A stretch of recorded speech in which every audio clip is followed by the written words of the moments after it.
Cuando las botas de la Wehrmacht pisaron el suelo helado de Noruega en abril de 1940, pocos imaginaron que ese país pacífico y neutral se convertiría en un escenario clave de la Segunda Guerra Mundial. En esta ocasión, recorreremos los 5 brutales años de ocupación nazi. Desde la feroz batalla de Narvik hasta los actos heroicos de la resistencia, el exilio del rey Håkon VII, la traición de Quisling, el sabotaje a los sueños nucleares de Hitler y la tragedia de las mujeres acusadas de amar al enemigo. Una historia de dignidad bajo la nieve, de guerra secreta y coraje silencioso, donde un pueblo pequeño desafió al imperio más oscuro de su tiempo y sobrevivió. In 1940, neutral Norway is coveted by Adolf Hitler. 1,700 miles of jagged coastline for his ships and U-boats, air bases nearer Britain, and a port, Narvik, for high-grade iron ore shipped by rail from Sweden, thence by ship to Germany's war factory.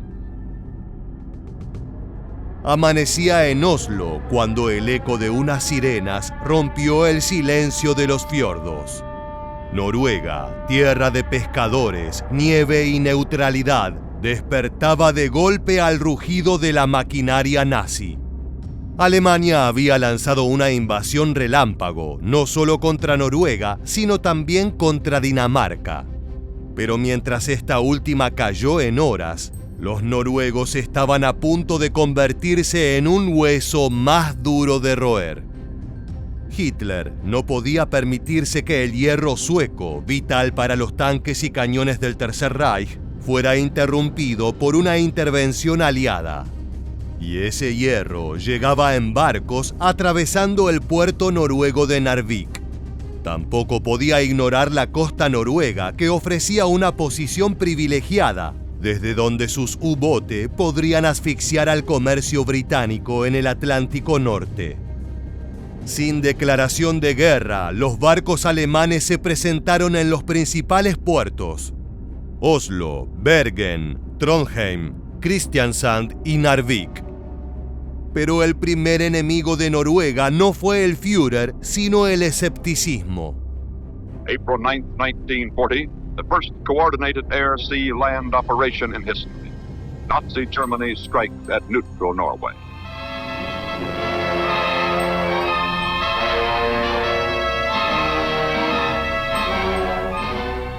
For 4 days, the Norwegians have been warned. The Nazis are on their way. Skeptical, Norway has not mobilized its 200,000 reserve. Sin todos sus hombres preparados para repeler la amenaza, la supremacía nazi es agobiante. Los alemanes desembarcaron tropas, ocuparon ciudades y avanzaron con su plan de tomar el control del país por sorpresa. No obstante, pese al primer tropiezo, Noruega y su modesto ejército no estaban dispuestos a ceder sin pelear. El asalto había comenzado y la nieve empezaría a teñirse de rojo. Within 12 hours, the Germans have landed 8,000 men from warships, hold every key position, every major airport in Norway. To the south, Hitler has blitzed Denmark in a day. It will take longer in Norway. We are a longer country, comments one observer. La lucha demostró el destino brutal de los enfrentamientos con el primer choque entre las fuerzas. En el extremo norte, donde el sol apenas raspa el horizonte y los acantilados muerden el mar, se libró una de las batallas más encarnizadas del inicio de la guerra: Narvik. Esta ciudad, nevada y remota, no era solo una postal ártica. Como ya mencionamos, era el nudo por donde pasaba el hierro sueco hacia Alemania, y por eso se había convertido en un objetivo vital para Hitler y sus hombres. Durante semanas, entre abril y junio de 1940, fuerzas noruegas, británicas, polacas y francesas combatieron codo a codo para expulsar a los invasores.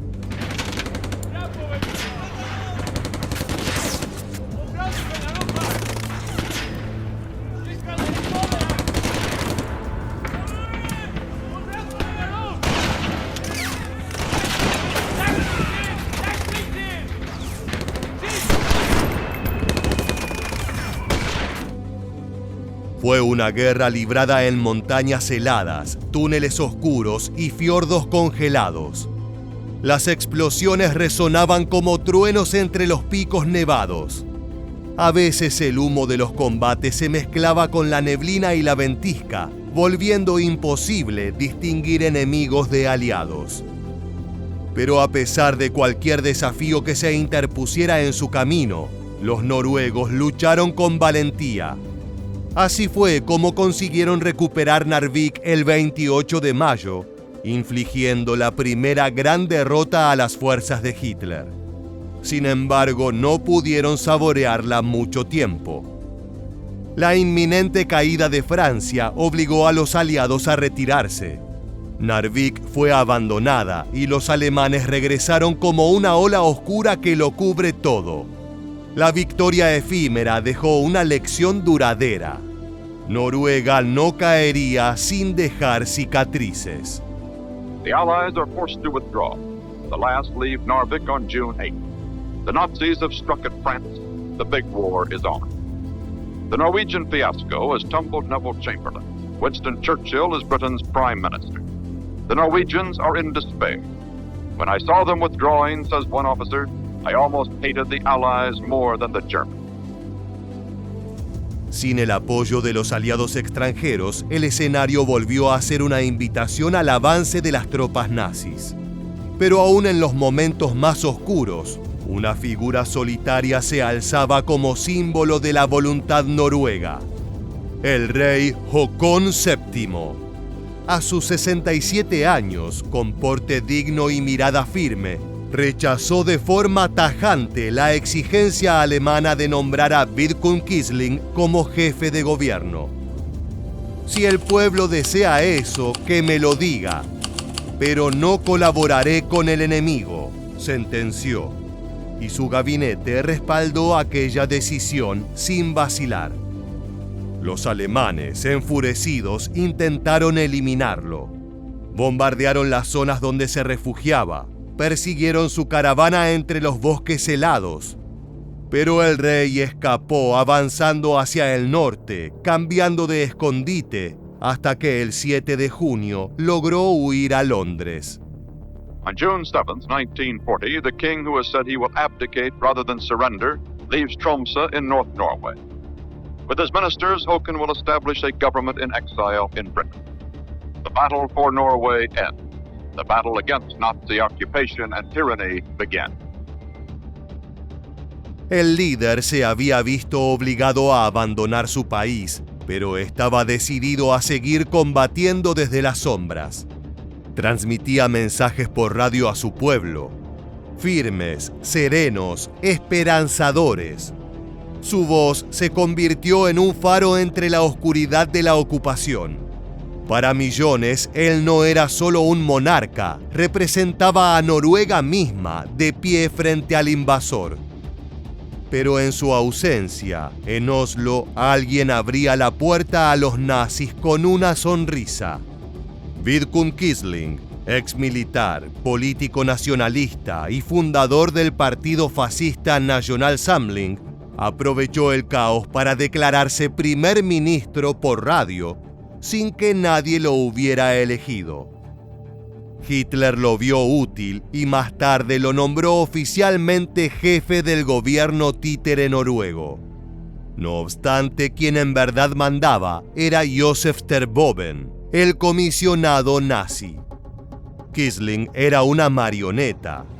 Despreciado por el pueblo, vigilado por los alemanes, se movía entre pasillos como un espectro. Mientras él hablaba de unidad y orden, su país ardía, la resistencia se organizaba y los nazis asesinaban a sus compatriotas que buscaban resistir en desigualdad de condiciones. Hastily mobilized, ill-equipped Norwegian forces try to stem the Nazi tide. Against the Wehrmacht's modern artillery, they must pit obsolete rifles.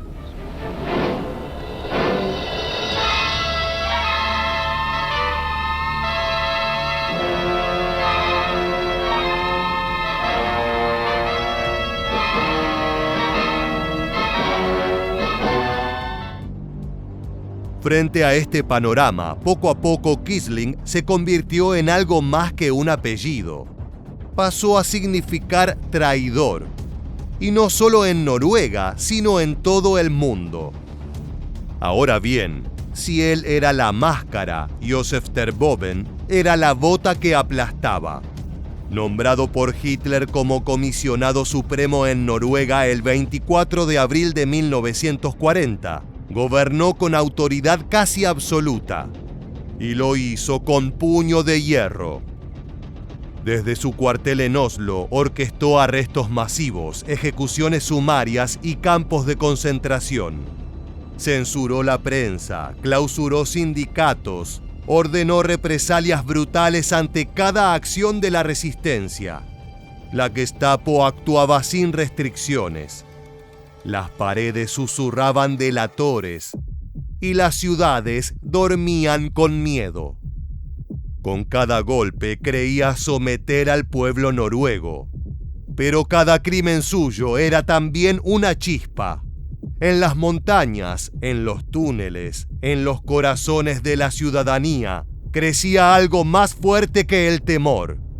El deseo de liberar a Noruega, cueste lo que cueste. Y aunque Terboven dominaba con terror, no lograría quebrar la voluntad de una nación. Young Norwegians eager for combat joined the army of exiles gathering in Britain. There was no sacrifice that was too big to try to get the Germans out. La postura noruega estaba clara. No aceptarían vivir de rodillas. Así, mientras el régimen de Terboven se endurecía, entre la población civil comenzó a surgir una red de resistencia. No tenían tanques ni uniformes. Tenían bicicletas, nombres falsos y una voluntad férrea de recuperar su país. En mayo de 1941 nació oficialmente la Milorg, la Organización Militar de la Resistencia. Desde el interior de las casas, en talleres clandestinos o en estaciones de tren abandonadas, los patriotas se reunían en secreto. Su misión era desestabilizar al ocupante. Saboteaban líneas férreas, destruían depósitos de armas, recopilaban inteligencia para los aliados y eliminaban selectivamente a oficiales de la Gestapo. Cada acto era un riesgo. Si los atrapaban, los interrogaban, los torturaban y los ejecutaban. Pero seguían adelante. Era una guerra invisible, sin frentes definidos, donde un estudiante, un panadero o una enfermera podían ser combatientes bajo el abrigo de la normalidad. La Milorg obligó a Alemania a destinar hasta 400.000 soldados en Noruega para mantener el control. 4 millones de habitantes, pero uno de los movimientos de resistencia más eficaces de toda Europa. On Mole, the destruction is total. Barracks, coastal guns, every German installation. Vaasa is also a thorough success. The raids have other objectives: to free Norwegians who wish to escape to England, to unnerve Nazi occupation forces, to capture German troops and local Quislings. En febrero de 1943, Noruega protagonizó uno de los actos de sabotaje más audaces de toda la guerra: la Operación Gunnerside. El objetivo era destruir la planta de agua pesada en Vemork, un ingrediente clave para el programa nuclear alemán. Si Hitler conseguía la bomba, el mundo cambiaría para siempre. Si no lo conseguía, sería gracias a ellos. 6 hombres, una montaña nevada, una fábrica fortificada y una tormenta que amenazaba con enterrar la operación antes de comenzar. Los saboteadores, entrenados en Gran Bretaña, se deslizaron entre la ventisca y los picos escarpados. Dormían en refugios improvisados, se alimentaban con lo justo y se comunicaban con silbidos entre la nieve. Tras días de marcha, lograron infiltrarse en la planta. Cargaron los explosivos y escaparon sin dejar rastro. La planta fue destruida, el agua pesada perdida y el sueño nuclear de Hitler quedó congelado. Así lo recuerda uno de los protagonistas. I was dropped in as a wireless operator in the first group. After we had been up in the mountains several months and got all the information about the plant, another group was brought in and the plant attacked. The attack proved to be a complete success. All the machinery in the plant was destroyed.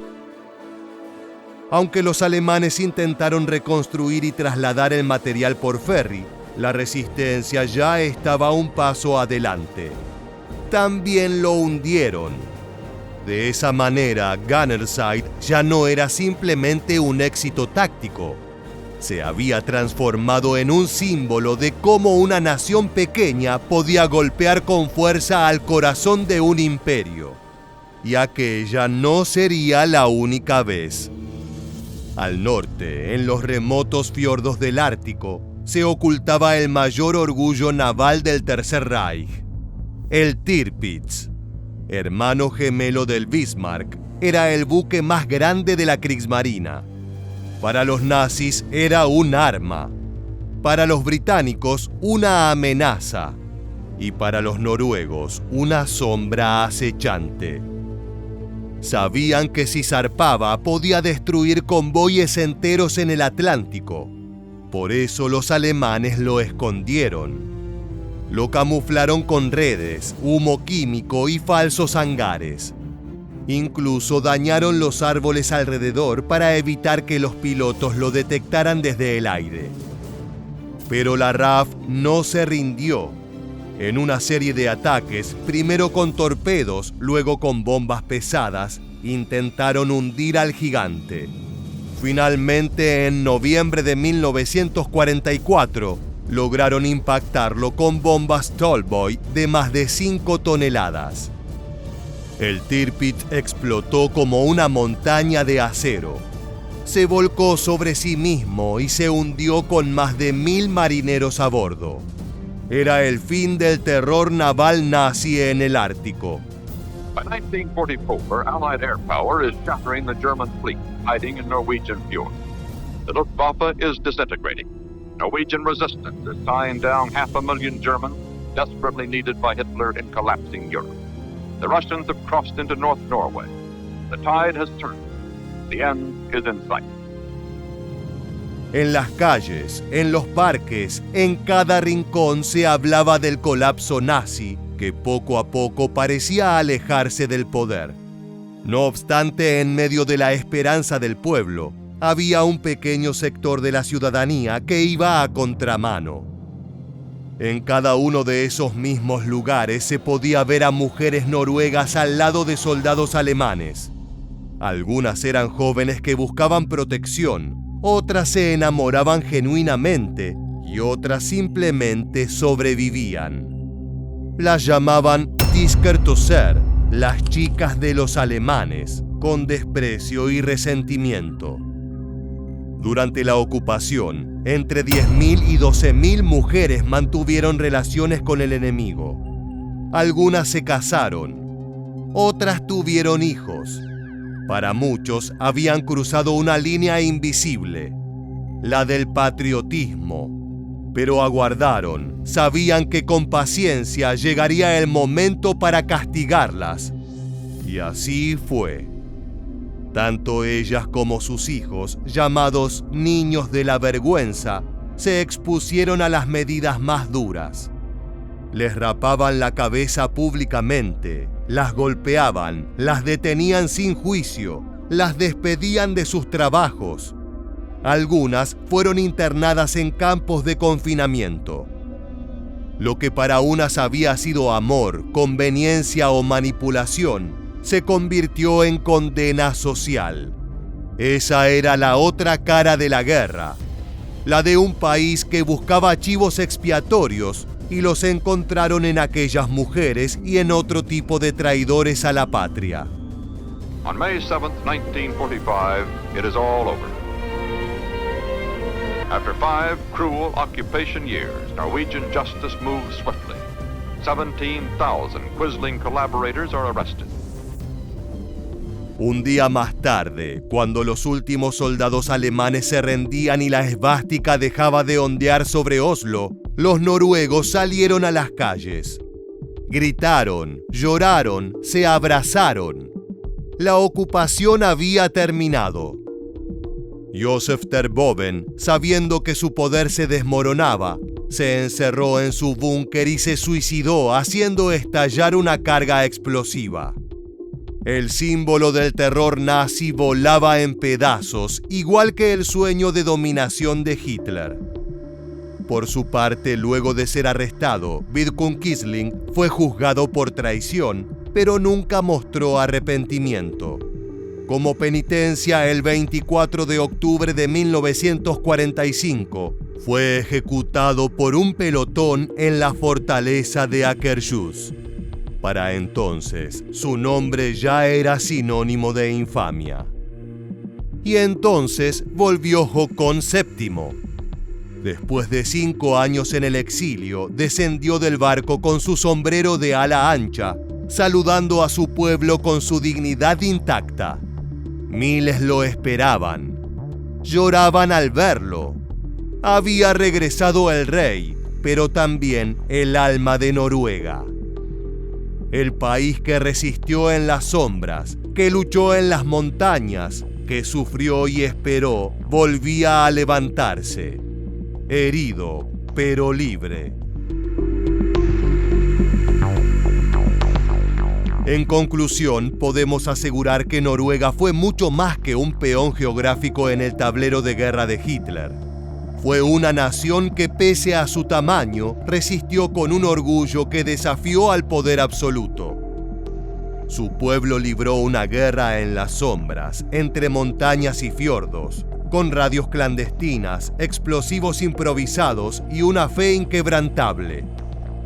La ocupación dejó cicatrices profundas, traiciones, heridas invisibles, divisiones sociales, pero también forjó una identidad marcada por el coraje y la memoria.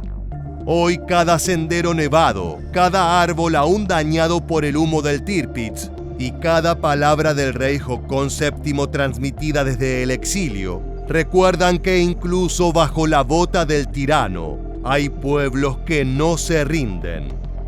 Y Noruega fue uno de ellos. De esta forma llegamos al final. Si te gustó este video, te esperamos en nuestra próxima entrega para seguir descubriendo la historia militar.